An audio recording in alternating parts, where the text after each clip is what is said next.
everybody, Gabby here, and for today's battle a day, I'm changing things up a little bit to highlight a team that did very well in the Players' Cup built by Aaron Trailer and Caleb. So this is a really interesting Pokemon team because if you look at it at first glance, it just looks like 4 or 5 really strong Pokemon with a Talonflame and a Clefairy for support, and that's honestly exactly what it is. The reason why I wanted to highlight this team in particular was the use of their Terrakion on this team is super fun. I love having Clefairy as a defensive pivot as well. It has the ability Friend Guard, so you can switch it in on any turn and just instantly buff up your Pokemon's defenses, which is pretty cool. So I'm hoping I get an opportunity to showcase that tech today, and I don't know. I was hoping to see something a little bit different to start with, but I guess this is what we got. As you can see, this is one of those fabled Venusaur Torkoal but also Hatteran and DD teams.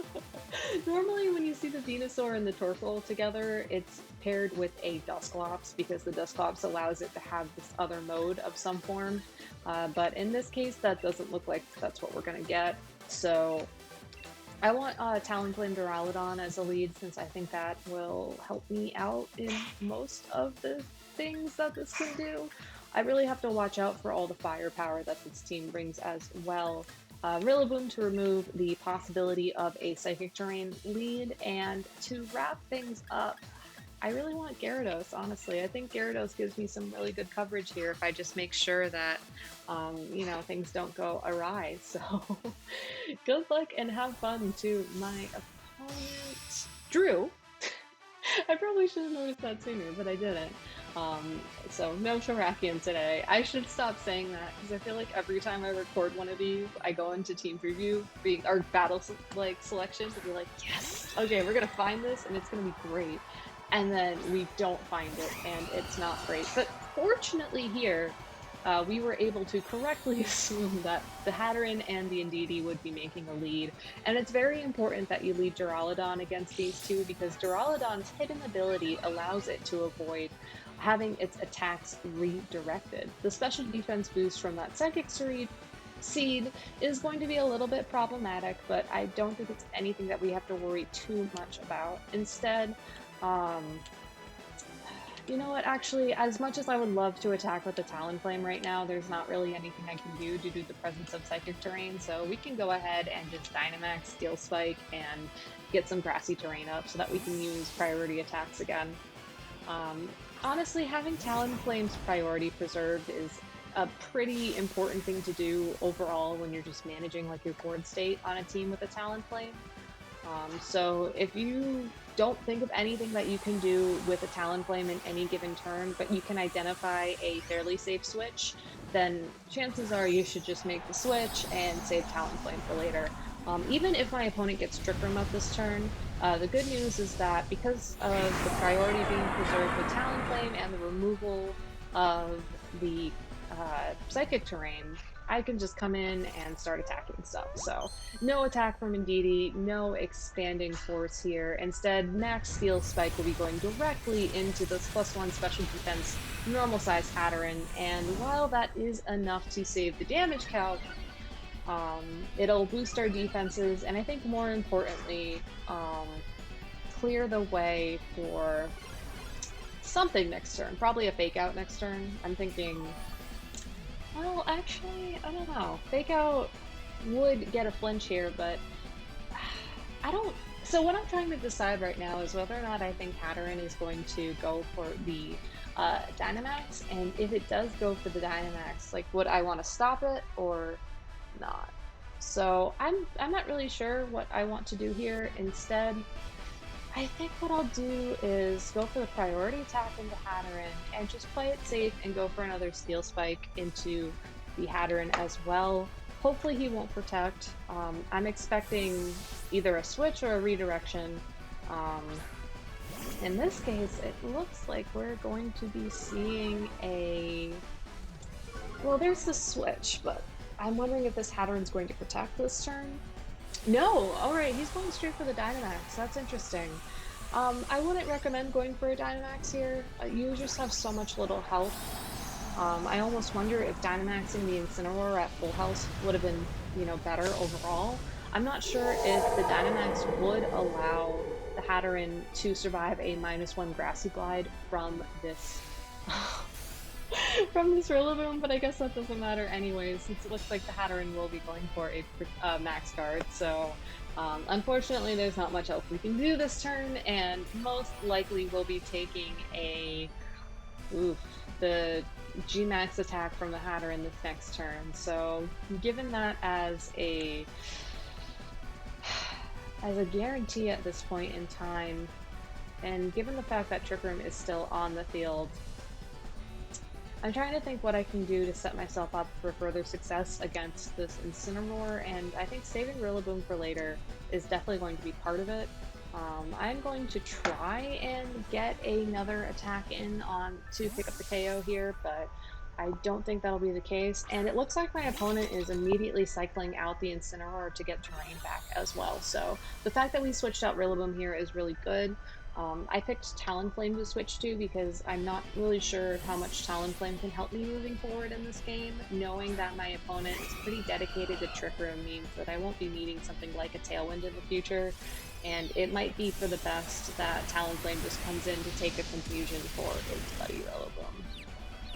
That G-Max Smite though does a ton of damage, and the confusion is not good, and we're just gonna cross our fingers and hope for the best, and we got it, so we're fine. Oh, confusion rules always make me nervous, but... So now, even if my opponent does send in the Incineroar again, I can always switch out Talonflame for the Gyarados, so I can intimidate the Incineroar, and that will be the thing that I would want the most out of the next turn. Alternatively, my opponent could reveal their last Pokemon. Given everything we've seen so far, I'm guessing it's Torkoal. And if it is Torkoal, we might have to find a way to stall out the remainder of this game, but we're not going to see it yet, so that is good. And, interesting. Why wouldn't they reveal their last Pokemon right now? I mean, it's possible they want the Intimidate down on the Talonflame, but I would save the Intimidate for later, knowing that I had, Rillaboom in the back. Their last Pokemon could be Cinderace, at which point the Tailwind would be really important, so I'm going to go ahead and switch out Talonflame once again. We're also going to get an Intimidate down, and we'll just deal some damage to this Indeedee. I don't think Duraludon is really going to be our key to success in terms of knocking out this Incineroar, so... Yeah, it has to be Cinderace. Because if it were Torkoal, you would want to keep Trick Room alive or you would want to have Torkoal under Trick Room for as long as humanly possible, so... I'm not sure if Duraludon's necessarily going to be able to attack this turn, but if we're lucky... yeah, no. That's okay, though. We'll take the special attack drop on Gyarados, it's fine, he doesn't necessarily need that.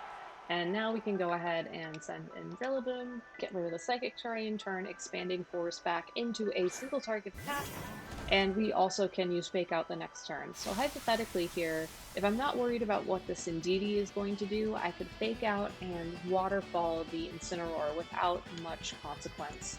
The one thing I am going to check before I do that is how many turns of Trick Room are left. There's only one, so I'm feeling pretty safe about this Fake Out and Waterfall play into the Incineroar. It's possible we'll see the Indeedee switch out here once again, but that'll just be information for us in the future, and we'll get to see whether or not the last Pokemon is a Cinderace, which, there it is. So, we're going to have to do a little bit of maneuvering to ensure that we can get Tailwind out, but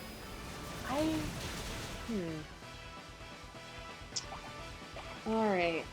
I am thinking because I'm wondering if the Indeedee is going to make an appearance once again on the field.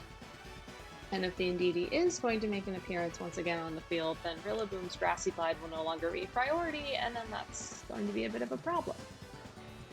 But if Indeedee were to switch in, which Pokemon would they want to have attack this turn? Would it be the Cinderace or the Incineroar? I want to say it's going to be the Cinderace, but looking long term, Yeah, this is, I don't like this. I don't like this switch necessarily, but I'm going to go for it anyways.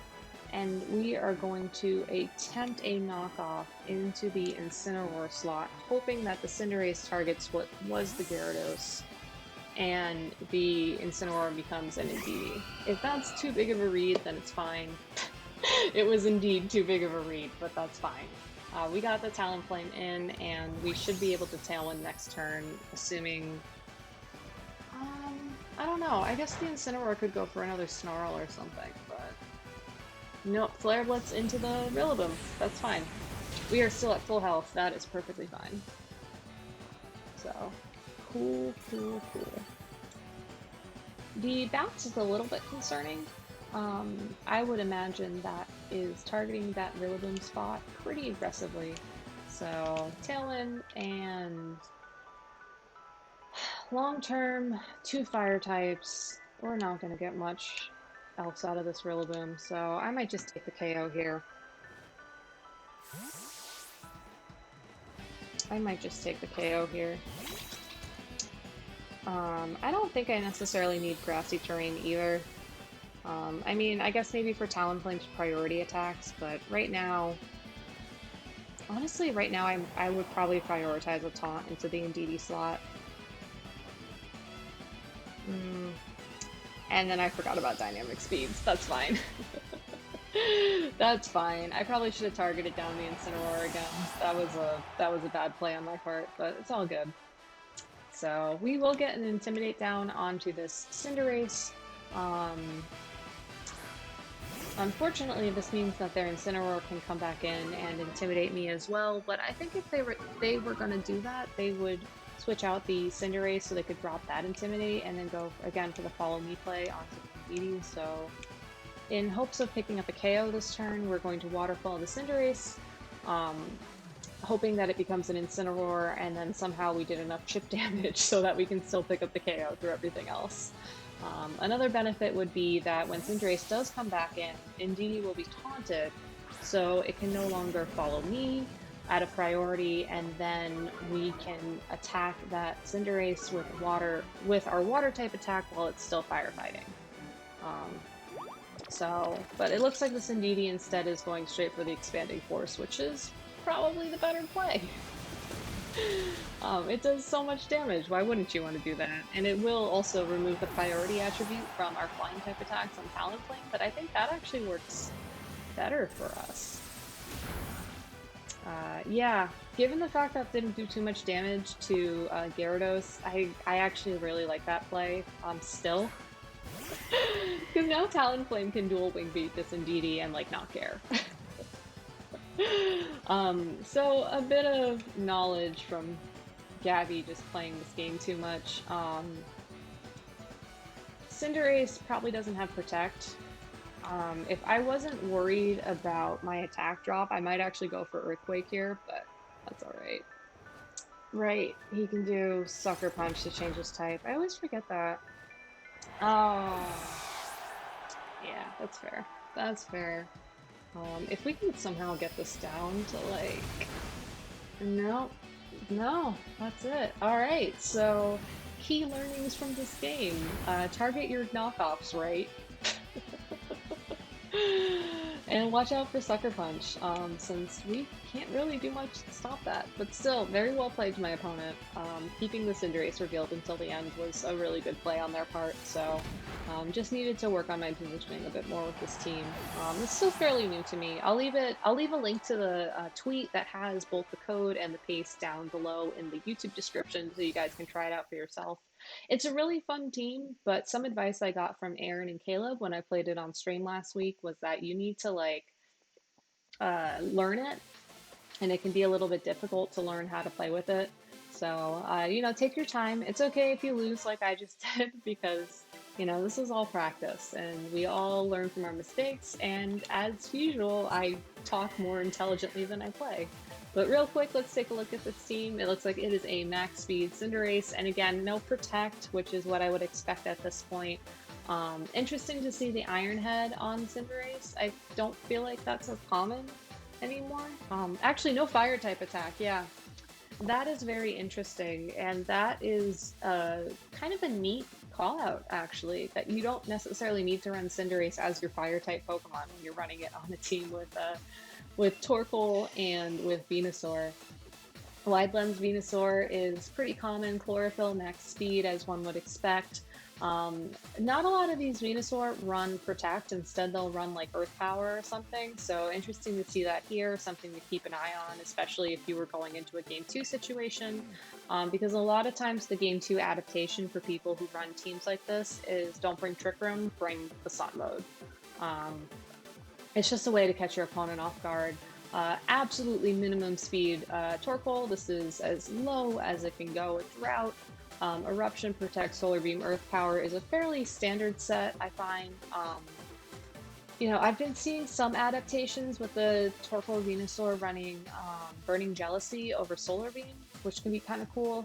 But overall, just standard set works well. Incineroar with the Figgy Berry. Stats look to be a little bit bulkier than I would anticipate, so that's kind of important to call out. Flare Blitz, Snarl, Fake Out, Parting Shot, though, is a very standard set, so no surprises there otherwise. Focus Sash on Indeedee. Neutral speed, it appears to be. I think 81 is its neutral number. I want to say it gets down to the 60s if you're running minus, or if you're running like a zero speed Indeedee on top of the minus nature, but I could be wrong. Um, and yeah, pretty standard set here. Expanding Force is so good. I need to start watching out for it more, honestly. Um, it's pretty scary. And then, like we saw in turn one, Psychic Seed, Hatteran. I really like the Psychic Seed. I feel like that made a big difference against the Duraludon, especially when I Dynamaxed and wasn't able to pick up the KO there. That's something that I kind of want to, write down in my notebook to add to a team I'm crafting myself. But Dazzling Gleam, Expanding Force, Mystical Fire, Trick Room, standard set. Just really good stuff, especially for Trick Room, and also minimum speed. I missed that the first time around. So yeah, very well played to my opponent, Drew. Thank you guys for watching. If you have any comments, maybe you like the team you saw, maybe you're like, Gabby, you could have done something else better, and I'll be like, cool, thanks. Leave them down below in the comments, and as always, don't forget to like, comment, and subscribe to praise the YouTube algorithm. Thank you guys so much for the support. I hope you enjoyed this battle a day, and until next time, I'll see you later.